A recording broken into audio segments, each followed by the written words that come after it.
وہ ساتھ ہی سارے گھر کی لائٹس آن ہو گئیں۔ نیچے سے شور آنے لگا۔ انجشا کی دل کی دھڑکن رکتی محسوس ہوئی۔ چہرہ سفیدی مائل ہو گیا، کچھ برا ہو چکا تھا۔ وہ فوراً باہر بھاگی، مگر لگ رہا تھا قدم ساتھ چھوڑ چکے ہوں۔ کہاں گیا؟ عظیم صاحب کی آواز نے انجشا کا رہا سہا خون بھی خشک کر دیا۔ نیچے عظیم صاحب، حسن، احسن اور باقی سب بھی اکٹھے ہو چکے تھے، لڑکیوں کے علاوہ۔ اسی پل اپنی مندی مندی سے آنکھیں ملتی انابیہ اور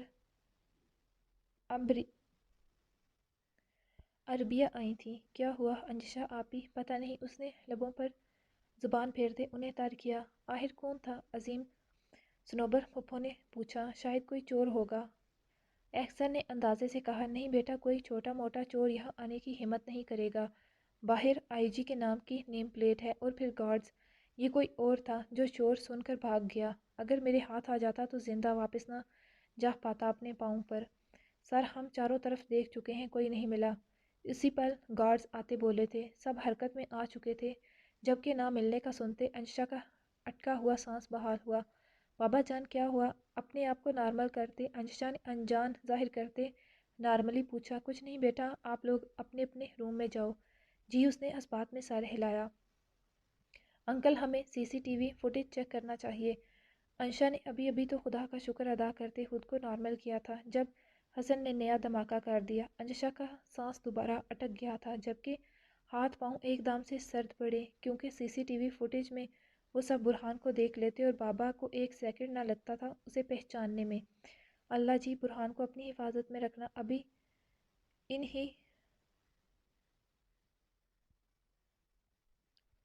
ابھی آج ہی تو اس کا دردناک ماضی اس کے سامنے آیا تھا، اور آج یہ تماشا۔ آخر برہان کو دیکھا کس نے تھا؟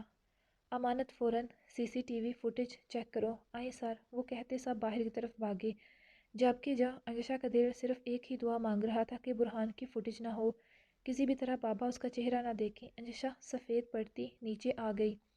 ارے کیا ہوا میری بچی کو؟ گل خانم نے اس کے سفید پڑے چہرے کو دیکھتے کہا۔ بچی ڈر گئی ہے۔ کچھ نہیں ہوا بچے، آپ فکر نہ کرو۔ صنوبر پھپھو نے اسے اپنے پاس بلایا۔ آؤ یہاں بیٹھو۔ انابیہ اور عربیہ بھی نیچے آ چکی تھیں۔ جاؤ عربیہ، بہن کے لیے پانی لاؤ۔ نہیں پھپھو، میں ٹھیک ہوں، وہ جبراً مسکرائی۔ اپنی حالت سے وہ واہ مہواہ میں سب کی توجہ اپنی جانب متبادل نہیں کروا سکتی تھی۔ وہاں کیا ہوا تھا؟ وہ وہاں جا بھی نہیں سکتی تھی۔ کیا بابا نے برہان کا چہرہ دیکھ لیا؟ وہ ابھی تک آ کیوں نہیں رہے تھے؟ کہاں رہ گئے؟ مختلف سوالات اس کے دماغ میں گردش کر رہے تھے۔ کیسے پتہ کروں؟ کیا جاؤں باہر؟ وہ اپنے دل کے ہاتھوں مجبور ہو کر باہر جانے کے لیے اٹھی۔ اس سے پہلے اسے سب آتے دکھائی دیے۔ کیا ہوا بابا؟ پتہ چلا کون تھا؟ عظیم صاحب ابھی دہلیز پر تھے جب انشا نے بے تابی سے پوچھا۔ کہتے اسے خود احساس ہوا کہ وہ کیا بے وقوفی کر گئی ہے۔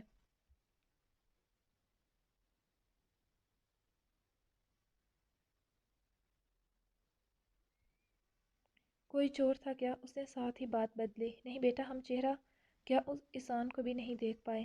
اللہ شکر، اللہ تیرا، دل میں کہتے اس کا رنگ فوراً بدلا تھا۔ حسن نے جائزہ لیتی نظروں سے دیکھا۔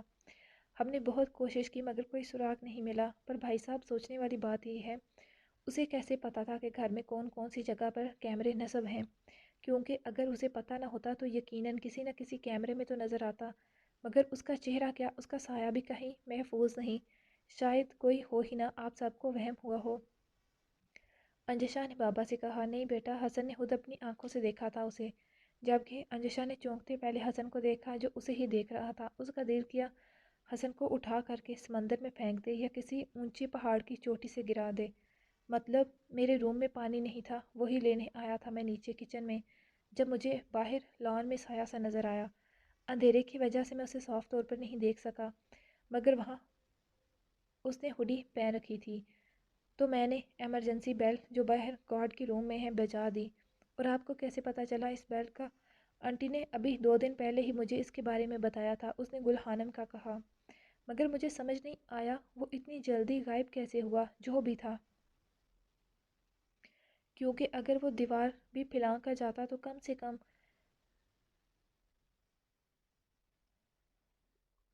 5 منٹ لگتے مگر میں نے بنا وقت ضائع کیے بیل دبا دی تھی۔ حسن بیٹا، آپ شاید جانتے نہیں کہ بیل کے دبتے ہی ہمارے گھر کے مین چار دیواری پر جو تار لگی ہے وہ آٹومیٹک شارٹ سرکٹ ہو جاتی تو اس کے باہر جانے کا تو سوال ہی پیدا نہیں ہوتا۔ تو مطلب وہ جو بھی ہے وہ ابھی گھر میں ہے۔ حسن کی بات پر سب چونکے، اس طرف تو ان کا دھیان ہی نہیں گیا تھا۔ سب جلدی سے روم چیک کرو۔ اب کی بار سبھی عورتیں پریشان ہو چکی تھیں مگر انشا کی پریشانی کی نوعیت سب سے مختلف تھی کیونکہ مرد حضرات سب کمرے چیک کرنے لگے تھے، گھر کے سب دروازے کھڑکیاں تو میں نے ہر روز سونے سے پہلے خود جا کر چیک کرتی ہوں، گل خانم نے فکر مند سی آواز میں کہا۔ نیچے تو سب چیک کر لیا، اب ہم سیکنڈ فلور پر دیکھتے ہیں۔ حسن اور احسن اوپر جاتے بولے۔ انشا کا ماتھا ٹھنکا، اس کا کمرہ کہیں اور نو، میں بھی جاتی ہوں۔ ارے نہیں آپی، آپ نہ جاؤ، ہو سکتا ہے وہ اوپر ہوں، بھائی لوگوں کو چیک کر لینے دیں پہلے۔ اگر برہان باہر نہیں گیا تو یقیناً وہ اس کے کمرے میں واپس آیا تھا۔ انشا نے ہاتھ مسلا، اب کیا کرے، اس کے روم میں تو کوئی چھپنے کی جگہ بھی نہیں تھی۔ اس کے دل نے اللہ سے پناہ مانگی۔ انکل، تبھی حسن کی آواز آئی۔ انشا کا دل بند ہو گیا، سانس رک گئی کہ بس۔ کیا ہوا حسن؟ احسن اور عظیم صاحب کی آواز آئی۔ انشا نے آنکھیں زور سے میچیں۔ یہاں نہیں ہے کوئی۔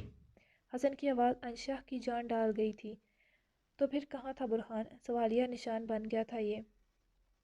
صبح ہو چکی ہے، اب تو تم سب جاؤ اپنے اپنے کمروں میں۔ بچیوں کی بھی نیند حرام کر دی کم بخت نے جو بھی تھا، گل خانم نے عربیہ کو جمائی روکتے دیکھ کر کہا، کیونکہ انشا اوپر کی طرف بڑھ گئی تھی۔ کمرے میں آتے روم لاک کیا اور فوراً برہان کو کال ملائی۔ دوسری طرف سے پہلی بیل پر ہی فون اٹھا لیا گیا تھا۔ سسر صاحب سے کہو نیند نہ خراب کریں، داماد خیر و عافیت سے اپنے گھر اپنے روم میں پہنچ کر آرام فرما رہا ہے۔ دوسری طرف سے فون ریسیو کرتے ہی برہان کا موڈ اور لہجہ دونوں بدل چکے تھے۔ رات والا برہان پھر سے اس برہان کے ہول میں سمٹ چکا تھا۔ برہان، آپ گھر پہ ہیں؟ انشا نے تجسس سے پوچھا۔ برہان نے جواب دینے کے بجائے آڈیو کال کو ویڈیو کال پر کنورٹ کیا تھا۔ انشا نے کوئی جواب نہ پا کر فون کو کان سے پیچھے کرتے دیکھا تو ویڈیو کال آ رہی تھی۔ اس نے فون آن کیا، سامنے ہی وہ پہلے والے برہان کے روپ میں بیک گراؤنڈ سے ٹیک لگائے مسکرا رہا تھا۔ برہان، یہ سب بتاتا ہوں، یہ سب تمہاری وجہ سے ہوا، مطلب میں وہاں سے نکل پایا۔ اصل میں جس وقت میں تمہارے روم میں تھا مجھے اسی وقت ہی کسی کا روم ڈور اوپن ہونے کی آواز آئی تھی۔ میں جان چکا تھا کوئی اٹھا ہوا ہے، اور پھر وقت کم تھا فجر میں کہ میں وہاں رک کر انتظار کرتا۔ مجھے لگا تھا کہ انٹی اٹھی ہیں، بقول تمہارے کہ وہ فجر کے وقت اٹھ جاتی ہیں۔ جب میں نیچے پہنچا تو میں نے کچن کی لائٹ آن محسوس کر چکا تھا، اس لیے میں نے اندر والے کو یہ تاثر دیا کہ میں چور وغیرہ ہوں، اور بنا اسے چہرہ دکھائے کچن کی ونڈو کے سامنے سے گھر کے فرنٹ والی طرف بڑھا، اور جس وقت تمہارا وہ کزن حسن بیل بجانے کے لیے مڑا تھا اسی وقت میں نیچے ہوتے واپس گھر کی پچھلی طرف بڑھ گیا اور بنا وقت ضائع کیے کی مدد سے گھر کے پیچھے والے دروازے سے باہر نکل گیا اور جاتے اس کا لاک کرنا نہ بھولا۔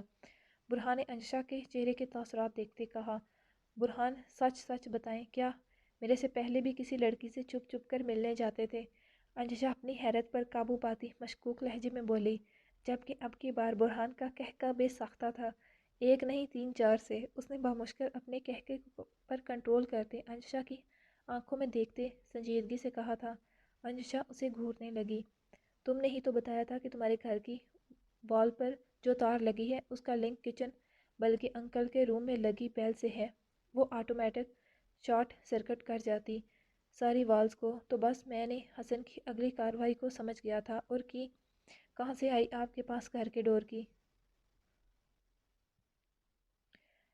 جس وقت تم نے مجھے پچھلے ڈور سے نکالا تھا اس دن تمہیں یاد ہوگا تمہارے ہاتھ سے کی نیچے گری تھیں اور میں نے اٹھائی تھیں۔ اوہ ہاں، انشا کو یاد آیا، تو بس اسی دن میں نے اس کا ڈیزائن اپنے دماغ میں محفوظ کر لیا تھا، اور اس کا سائز تو مجھے ہاتھ میں لیتے ہی سمجھ آ گیا تھا۔ ڈیزائن اور کی کا انشا الجھی۔ ہاں بلا شبہ دیکھنے میں ہر تالے کی چابی ایک جیسی ہوتی، مگر نہیں، ہر تالے کی چابی کا ڈیزائن دوسرے سے مختلف ہوتا ہے۔ تم اگر کی کو ہاتھ میں لے کر انہیں نظروں سے سمجھ نہ سکو تو آنکھیں بند کر کے انگلی کی نرم پور سے محسوس کرنا اس کی بناوٹ، یعنی اس کے ایک طرف تو سطح ہموار ہوتی جبکہ دوسری طرف چھوٹے چھوٹے نوکیلے دانت سے بنے ہوتے ہیں جن سے تمہیں احساس ہو جائے گا۔ اور چابی لمبی کتنی تھی یہ تو میں اپنی فنگر کے حساب سے یاد رکھا تھا، اور کچھ دن پہلے بنوا لی کہ کیا پتہ کب کام آ جائے۔ او مائی گاڈ برہان، آپ مجھے بے ہوش کروا دیں گے۔ بھلا کیز کا بھی ڈیزائن ہوتا ہے یہ مجھے آج پتہ چلا ہے۔ ابھی تمہارا بہت کچھ جاننا باقی ہے۔ اس ننھے سے دماغ کو آرام دو اور کچھ دیر ریسٹ کرو۔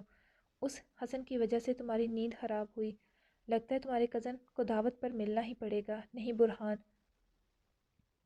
انشا اس کی بات کو تو شاید نہ سمجھتی مگر اس کی آنکھوں کی معنی ہیزی وہ اچھے سے سمجھ گئی تھی۔ اس کا مطلب اوکے اوکے ٹینشن نہ لو، سو جاؤ، انشاءاللہ پھر بات ہوگی۔ برہان جی جانم۔ برہان آپ ٹھیک ہیں؟ ہاں اوکے، آپ بھی اب ریسٹ کریں، اللہ حافظ۔ اوکے اللہ حافظ۔ برہان نے سر پیچھے ٹکا دیا اور روم کی تیز روشنی بند کر دی۔ آج کے دن وہ کسی سے نہیں ملتا تھا، سارا دن اپنے کمرے میں بند گزار دیتا، اور آج بھی ٹھیک ہر سال کی طرح وہ کمرے میں ہی بند رہنے والا تھا۔ Episode number 40۔ کیا ہوا شاویشا صاحب، کیا سوچا جا رہا ہے؟ اس وقت شاویز اوپر ٹیرس پر تھا اور اکرمہ ابھی ابھی اسے ڈھونڈتا اوپر آیا تھا جب اسے کسی گہری سوچ میں گم پایا۔ کچھ کہا تم نے؟ وہ چوکا، کہیں اسی پریوش چہرے کو تو نہیں سوچا جا رہا؟ اکرمہ اوکے اوکے بھابی سائیں، بکو مت۔ اور کچھ وہ کہتا اس سے پہلے شاویز نے اسے چپ کروایا تھا۔ خیر بتاؤ، ڈھونڈ رہے تھے مجھے؟ کام ہے کوئی؟ اب بندہ اپنے بھائی کو صرف کام کے لیے ہی ڈھونڈتا ہے کیا؟ وہ خفا ہوا۔ یہ تو ہے، آؤ بیٹھو باتیں کرتے، بہت عرصہ ہوا کبھی موقع نہیں ملا۔ ویسے بھی کل وہ دونوں آ جائیں گے، پھر تو کسی کو بھی اکیلے بیٹھنا محال ہوگا۔ او نو، یعنی میری تو آج خوشی اور سکون کی بس آخری رات ہے؟ اکرمہ نے غم زدہ ہوتے کہا۔ بالکل، یہ آواز پیچھے سے آتے بدر کی تھی۔ آپ کل لینے جا رہے ایئرپورٹ سب کو ہوں؟ نہ صرف میں بلکہ تم دونوں بھی ساتھ جاؤ گے؟ اللہ توبہ، میں نہ چاہتا کبھی۔ اس نے کانوں کو ہاتھ لگائے۔ اکرمہ شاہ آپ بھول رہے ہیں کہ ان دونوں کے ساتھ آغا سائیں اور دادو سائیں بھی آ رہی ہیں، اور شاید آپ کے والد محترم بھی۔ یعنی آزادی کے دن ختم؟ اس کا اشارہ کس طرف تھا دونوں اچھے سے سمجھ گئے، مگر جہاں شاہویز کا کہکا رات کی خاموشی میں دور تک گونجا تھا وہاں پر بدر نے اسے گھوری سے نوازتے خاموش کروایا، اور پھر رات دیر تک وہ تینوں وہاں محفل جمائے بیٹھے رہے تھے۔ محمدین چچا ناشتہ تیار ہے؟ اور یہ برہان ابھی تک؟ افنان کچھ کہتے کہتے رکا۔ آپ ناشتہ تیار کریں، میں اوپر خود لے کر جاؤں گا۔ جی بہتر، وہ کہتے کچن کی طرف بڑھ گئی، جب کہ ارحا کو حیرانگی ہوئی کہ آج صبح سے برہان نیچے نہیں آیا تھا، ابھی تو 10 ہو چکے تھے۔ افنان کی تو شاید کل طبیعت ٹھیک نہیں تھی، ارحا محسوس کر گئی تھی، وہ شاید اس وجہ سے نیچے لیٹ آیا تھا، مگر برہان اور اب ناشتہ اوپر لے کے جانا اسے کچھ خاصا سمجھ نہ آیا، اور پھر وہ خاموشی سے دیکھتی رہی۔ محمدین چچا نے دونوں کا ناشتہ ٹرے میں سیٹ کیا اور ارحا نے فریش جوس کا جگ اٹھا کر ٹرے میں رکھ دیا۔ محمدین چچا ناشتہ لیے باہر چلے گئے تھے، مگر 2 منٹ میں ہی واپس آ گئے کیونکہ ناشتہ افنان نے لے لیا تھا۔ چچا ایک بات پوچھوں؟ ہاں بیٹا پوچھو، انہوں نے اجازت دی۔ ارحا کو اب لگنے لگا تھا کہ محمدین چچا بہت کچھ جانتے ہیں، مگر وہ کبھی اپنی زبان سے ایک لفظ نہیں بتائیں گے، چاہے ان کی جان ہی کیوں نہ لے لی جائے۔ بہت خیال رکھتے تھے وہ برہان اور افنان کا، بچوں کی طرح محبت کرتے۔ کہنے کو تو وہ ان کے گھر کی کچن کو سنبھالتے تھے، مگر نہیں، وہ ان دونوں کو بھی بچوں کی طرح سنبھالتے تھے۔ آج کوئی خاص دن ہے کیا؟ کیونکہ وہ جب سے یہاں آئی تھی اس نے برہان اور افنان کو ایک دن بھی آفس سے آف کرتے نہیں دیکھا تھا، چاہے جو بھی حالات ہوتے۔ افنان نے گولی لگنے والے دنوں میں کچھ دن آرام کیا تھا، مگر کچھ ہی دنوں کے بعد وہ دوبارہ جانے لگا، اور برہان اسے تو جس دن گولی لگی تھی وہ اس سے دوسرے دن بھی آفس چلا گیا تھا، افنان کے لاکھ کہنے کے باوجود۔ پھر آج کیا تھا کہ برہان نیچے نہیں آیا تھا اور افنان بھی کچھ کہتے کہتا رکا تھا۔ محمدین چچا بھی افسردہ سے تھے صبح سے، افنان بھی خاموش ہو گیا تھا۔ آج برہان کے والدین کی برسی ہے، انہوں نے اتنا کہا اور خاموش ہو گئے۔ اوہ، ارحا کو سن کر دلی افسوس ہوا۔ برہان سے ارحا کو ہمدردی محسوس ہونے لگی۔ تو یہ بات ہے، کیا ہوا تھا انہیں؟ اس نے بات آگے بڑھائی۔ ایکسیڈنٹ، محمدین چچا آہستگی سے کہتے کچن میں چلے گئے کہ کہیں جھوٹ نہ کھل جائے ان کے نظریں چرانے سے، مگر سچ میں ارحا کا ان کی طرف دھیان نہیں تھا۔ اللہ تعالیٰ انہیں جنت الفردوس میں اعلیٰ مقام عطا فرمائے، آمین ثم آمین۔ وہ کہتے ان کے پیچھے کچن میں چلی گئی۔ پھر آج گھر میں قرآن اخوانی وغیرہ کرواتے ہیں کیا برہان بھائی؟ نہیں، مختلف مساجد اور مدرسوں میں پیسے بھجواتے ہیں اور غریبوں کو ان کی ضروریات کے مطابق اشیاء فراہم کرتے ہیں۔ گھر میں انہیں زیادہ بھیڑ پسند نہیں۔ چلے میں فارغ ہوں، میں یاسین پڑھ لیتی ہوں، کچھ سپارے بھی ہیں اور اگر آپ کے پاس ہوئے تو آپ بھی دے دینا۔ ہم آج گھر میں بے شک چھوٹا سا ہی مگر ختم کہیں گے۔ آپ برہان بھائی سے ان کے والدین کی پسند کا کچھ پوچھ کر بنا دیں۔ جی۔ اب بھلا وہ کیا کہتے؟ ماں کا تو نام بھی نہیں سنے گا، پسند کا خاک بتائے گا۔ برہان دروازہ کھول، اسکرین پر نظر آتے افنان نے کہا۔ برہان نے ریموٹ اٹھاتے بٹن پریس کیا تو آٹومیٹک الیکٹرانک ڈور خود بخود ہی کھل گیا۔ افنان نے اندر آتے ٹرے کانچ کے سیاہ ٹیبل پر رکھی اور خود اس کے پاس آیا۔ انجشا کو ریلیکس کرنے کے لیے برہان نے خود کو نارمل ظاہر تو کر لیا تھا مگر اس وقت وہ بہت بکھرا ہوا تھا۔ بچپن کی بہت ساری یادیں، وہ بابا کے ساتھ گزرے لمحے، وہ شرارتیں، وہ ضد کرنا اور پھر وہ رات بابا کی لاش اپنی آنکھوں سے دیکھنا، ان کا بکھرا خون۔ وہ معصوم بچہ تھا ایک، اس کا ننھا سا ذہن منتشر ہو گیا تھا بابا کی ڈائری اور پھر وہ ویڈیو۔ اس کی نسوں سے اس کا ضبط کوئی بھی پہچان سکتا تھا، وہ کس کڑے مرحلے سے گزر رہا ہے۔ ماتھے کی رگیں ابری ہوئی تھیں۔ برہان میں یہ نہیں پوچھوں گا کہ تم ٹھیک ہو کہ نہیں، مگر پلیز کچھ کھا لو، افنان نے اس کی سرخ آنکھوں کو دیکھتے کہا۔ ہر سال وہ برہان کو ایسے ہی دیکھتا تھا جب سے وہ ملے تھے، ہم دونوں ہی کیوں؟ ابھی مجھے میری سگی ماں نے ڈس لیا اور تجھے، اس نے کہتے خود کو روکا۔ خیر تم نے ناشتہ نہیں کیا نا؟ وہ جانتا تھا افنان کی طبیعت خراب ہو جائے گی مگر وہ نہیں جانتا تھا کہ وہ کل رات ایک بار اس تکلیف سے گزر چکا تھا۔ تم جانتے ہو ہم ناشتہ ساتھ کرتے ہیں۔ افنان نے اسے بات بدلتے دیکھ محسوس کیا، پر میرا سچی دل نہیں اور تمہیں کیوں لگتا ہے کہ تمہاری بات مانوں گا؟ افنان نے اسے دیکھتے جتایا۔ اٹھو فریش ہو جاؤ، میں انتظار کر رہا ہوں۔ افنان، برہان مجھے کوئی اعتراض نہیں، میں تمہیں اس حلیے میں بھی ناشتہ کروا سکتا ہوں، اس نے برہان کو دیکھتے کہا۔ وائٹ ٹراؤزر پر بنا شرٹ کے بیڈ گراؤنڈ سے ٹیک لگائے بیٹھا تھا۔ اٹھ جا میرے بھائی، مجھے بہت بھوک لگی ہے، اس نے ہاتھ جوڑے۔ تیری جان کو آرام نہیں نا؟ نہیں بالکل نہیں۔ تو کیا اپنی شادی کے بعد بھی میرے ساتھ ناشتہ کیا کرے گا؟ برہان نے اسے دیکھتے کہا، جس پر افنان نے فخریہ انداز میں گردن ہلاتے ہاں کہی تھی۔ مگر میں نہیں کرنے والا، برہان نے اسے دل جلے سے کہا۔ میں اپنی بہن سے ڈیل کر لوں گا، تو فکر مت کر۔ افنان نے اس کا موڈ ٹھیک کرنے کے لیے پیچھے سے آواز لگائی جبکہ برہان کے لبوں پر آج پہلی بار آج کے دن انجشا کے ذکر پر مسکراہٹ آئی تھی، ورنہ افنان ہر بار کوئی نہ کوئی طریقہ آزماتا تھا مگر اس پر کبھی اثر نہ ہوا۔ اور پھر دونوں نے ناشتہ کیا۔ تم آرام کرو، میں آفس دیکھ لوں گا۔ ہاں ایک بات، سیل آن رکھنا۔ کیوں؟ برہان نے الجھن سے دیکھتے کہا۔ بھائی ہر سال تو میں اور آفس والے برداشت کر لیتے مگر اس بار انجشا ہے۔ اس دن پہلے والے فون کا حشر تو یاد ہوگا ہی، ابھی تک تو بات پرانی نہیں ہوئی زیادہ۔ افنان نے فون توڑنے والا حوالہ دیا۔ ایس ایچ او دانیال، مجھے ہر حال میں پرمیشن چاہیے۔ دیکھیں میم، آپ ابھی ایک دم سے وہاں سے نہیں جا سکتی کہیں بھی۔ دانیال نے اسے سمجھانے کی کوشش کی۔ مشن شروع ہونے سے پہلے آپ سے ساری بات کلیئر کی تھی سر نے، ایک بار آپ اس میں الجھ گئیں تو واپسی آپ کے اختیار میں نہیں ہوگی۔ یہ کیس پر ڈیپینڈ کرے گا کہ آپ پھر میں سمجھ رہی ہوں ساری بات، اور میں اس کیس کو چھوڑ بھی نہیں رہی۔ مجھے صرف اسی کیس کے سلسلے میں لندن جانا ہوگا۔ اور افنان اور برہان سے کیا کہیں گی؟ آپ کے لندن کے دورے پر جا رہی ہیں؟ اچانک آپ کی لاٹری لگ گئی ہے کہ آپ ایک غریب بے سہارا لڑکی سے اتنی امیر ہو گئیں کہ سیر پر جا رہی ہیں؟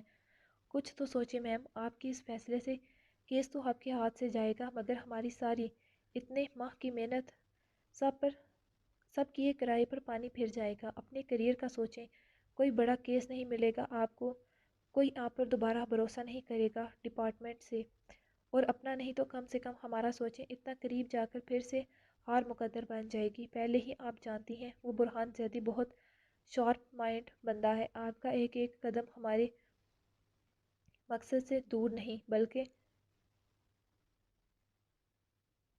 بہت دور کر سکتا ہے۔ آپ کو کیا لگتا ہے لندن جانے سے آپ کو ثبوت مل جائیں گے؟ کبھی نہیں۔ وہ یہاں سے یعنی پاکستان سے اپنی ہر چیز ختم کروا سکتے تو وہاں کیسے چھوڑیں گے؟ ان کی پہنچ بہت دور تک ہے۔ کوشش میں کیا حرج ہے؟ دانیال کچھ سیکنڈ کو خاموش ہوا۔ آپ کو اگر لگتا ہے تو میں سینئر سے بات کرتا ہوں، وہ اپنے طریقے سے پتہ کرواتے ہیں، باقی آپ کو کچھ عرصہ انتظار کریں، ہم کوئی ٹھوس پلان تیار کرتے ہیں آپ کو وہاں سے نکالنے کے لیے۔ اوکے اللہ حافظ۔ اوکے میم، اللہ حافظ۔ ارحا نے سر تھاما، وہ اپنی مرضی سے جا بھی نہیں سکتی تھی۔ کیا بات ہے، آج گھر میں اتنی تیاری کیوں ہو رہی ہے؟ کہیں عید تو نہیں؟ ہیزل نے فوراً آنکھیں مسلی اور فون پر ڈے دیکھا۔ رمیشہ آپ یونیورسٹی نہیں گئی؟ ہیزل کو حیرانگی ہوئی۔ نہیں، کیوں خیریت؟ آج آپ ٹھیک تو ہیں نا؟ ہاں میری جان، میں ٹھیک ہوں الحمدللہ۔ تو یہ اتنی بھاگ دوڑ کیوں لگی ہوئی ہے؟ سب کو جیسے زلزلہ آ گیا ہوں اتنی صبح صبح۔ اللہ خیر کرے۔ تمہیں سچ میں نہیں پتا آج کیا ہے؟ نہیں، اس نے نفی میں سر ہلایا۔ آغا سائیں اور دادو سائیں پاکستان آ رہے ہیں۔ کیا؟ وہ چیخی۔ دور سے آتی رملہ نے ناگواری سے دیکھا۔ آسام اور عازم بھی آ رہے ہیں؟ ہاں، اور احتسام تایا سائیں۔ ارے لڑکی، جب آغا سائیں اور دادو سائیں آ رہے ہیں تو وہ بھی آ رہے ہیں۔ جہاں آزادی ختم ہونے کا دکھ ہے وہاں تایا سائیں، دادو سائیں اور عوام آسام اور اعظم کے آنے کی خوشی بھی۔ کیوں آغا سائیں کے آنے کی خوشی نہیں؟ رملا نے تنزیہ پوچھا۔ ہے مگر آپ سے کم، وہ کہتے رمیشہ کی طرف مڑی۔ بدر اور شاویز دونوں سب کو لینے گئے تھے جبکہ اکرمہ گھر رہا۔ آخر دادو سائیں کے ٹھیک ہو کر آنے کا شاندار استقبال بھی تو کرنا تھا۔ سب شام کی انتظار کر رہے تھے جب ایک ساتھ دو گاڑیاں اندر داخل ہوئیں۔ سبھی حویلی کے باہر مین انٹرسٹ پر کھڑے تھے۔ ہیزل کو اسام اور عزم سے ملنا تھا جن سے 1 سال ہو چکا تھا ملے۔ بے شک لائیو بات ہوتی تھی مگر وہ مزہ کہاں تھا۔ بدر کی گاڑی کی فرنٹ سیٹ کا دروازہ ملازم نے کھولا تھا وہ، اور تبھی آغا سائیں نے زمین پر پاؤں رکھا۔ سب نے بے ساختہ اپنے دوپٹے اور بڑی چادریں ٹھیک کیں۔ وہ ان 3 ماہ میں 1 انچ بھی نہیں بدلے تھے۔ وہی جلال، وہی غصہ، وہی رعب ان کے چہرے سے نظر آ رہا تھا۔ اونچے شملے والی پگڑی، شاہوں کی گدی کی شان، وائٹ بے داغ بنا سلوٹ کی سوٹ، اوپر سیاہ واسکٹ، پاؤں میں مڑا ہوا نوک دار زری قصہ جس کی ہلکی چوں چوں کی آواز کندھوں پر چادر ڈالے وہ ابھی جواں پوتے پوتیوں کے دادا لگتے ہی نہیں تھے۔ خوش آمدید آغا سائیں۔ سب سے پہلے احتشام شاہ آگے بڑھتے ان کے گلے لگے اور پھر باری باری سب، جبکہ پیچھے والی سیٹ پر نفیس سی دادو سائیں بیٹھی تھی۔ اکرمہ آغا سائیں سے ملتے فوراً ان کی طرف بڑھا۔ آئے مائی کوئین، اس نے مدھم آواز میں کہا تو وہ مسکرا دیں۔ جانتی تھی یہ آواز آغا سائیں کی وجہ سے تھی، جبکہ شاویز کی گاڑی سے وہ دونوں افلاطون نکلے تھے مگر اس وقت بھی بڑے معصوم لگ رہے تھے۔ سب کی ان دونوں کو دیکھتے آنکھیں پوری طرح کھلی جب وہ بڑے آرام و سکون سے سب سے ملے تھے۔ شاوی لالا، یہ کوئی ڈپلیکیٹ تو نہیں؟ ہیزل نے شاویز سے کہا تو وہ ہنس دیا۔ نہیں گڑیا، اوریجنل ہی ہیں، بس سارے سکرو ٹائٹ کیے ہوئے ہیں۔ اس نے آنکھوں سے آغا سائیں کی طرف اشارہ کیا۔ اوہ، ہماری پوتی سائیں کیسی ہے؟ انہوں نے رملہ کو ساتھ لگاتے پوچھا۔ میں ٹھیک مگر آپ کے بنا اداس۔ اس کی بات پر ہیزل کی آنکھیں باہر کو آئیں۔ دماغ چکرا گیا۔ آج کے دن کا سب سے بڑا جھوٹ۔ استغفار۔ ہیزل رہ نہ سکی تو اللہ سے معافی مانگی۔ لگتا ہے ہماری اس پوتی کو ہمارے آنے کی خوشی نہیں ہوئی، انہوں نے ہیزل کو دیکھتے کہا۔ رمیشہ بھی ان سے مل چکی تھی۔ مجھے ہر دوہرے معیار والے انسان سے مل کر خوشی نہیں ہوتی، وہ صرف سوچ سکی مگر کہنا نہیں۔ آغا سائیں ایسی بات نہیں، مجبوراً اسے مسکرا کر کہنا پڑا۔ السلام علیکم آغا سائیں، تمکن خوشی سے آگے بڑھتی بولی۔ وعلیکم السلام۔ ان کے چہرے پر سختی آئی تمکن کو دیکھتے۔ ایک ہاتھ سے تمکن کے سر پر ہاتھ پھیرا جبکہ نور بیگم نے آنکھوں کی نمی کو اپنے اندر اتارا یہ سب دیکھتے، جبکہ بدر نے بھی ان کے اس عمل پر پہلو بدلا اور پھر سب اندر آ گئے۔ دادو سائیں، ہم آپ کے بنا بہت اداس تھیں۔ اکرمہ انہیں اندر لے آیا تھا۔ اب سب ان کے ارد گرد جمع تھے، خاص کر ہیزل، رمیشہ اور تمکن۔ میں بھی تم لوگوں کے بنا بہت اداس تھی۔ انہوں نے تینوں کا باری باری ہاتھ چوما جبکہ اسام اور اعظم دونوں ماں کے ساتھ چپکے ہوئے تھے۔ میرے شہزادے، مہوش بیگم نے روتے دونوں کے ہاتھ چومے۔ ارے اماں سائیں، میں یہاں ہوں اسی لیے تو میری قدر نہیں، آج سمجھ گیا۔ اکرمہ غم زدہ ہوتے مصنوعی آنسو صاف کرتا بولا جبکہ سب ہنس دیے۔ تم تینوں تو میری جان ہو، یہاں آؤ۔ انہوں نے تینوں کو ساتھ لگایا۔ تائی سائیں اس ایموشنل لمحے کو ایک یادگار تصویر میں قید کر لینا چاہیے۔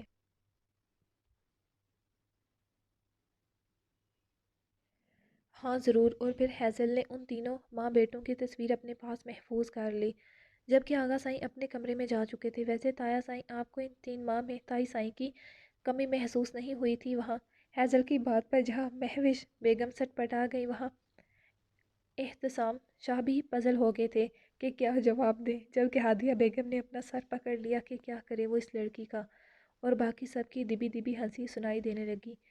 جاری ہے۔ سو گائز، آپ لوگوں کو کیسی لگی ایپیسوڈ؟ جلدی سے ایپیسوڈ کو لائک کریں، اپنی رائے کا اظہار کریں اور میرے چینل کو سبسکرائب کرنا مت بھولیں۔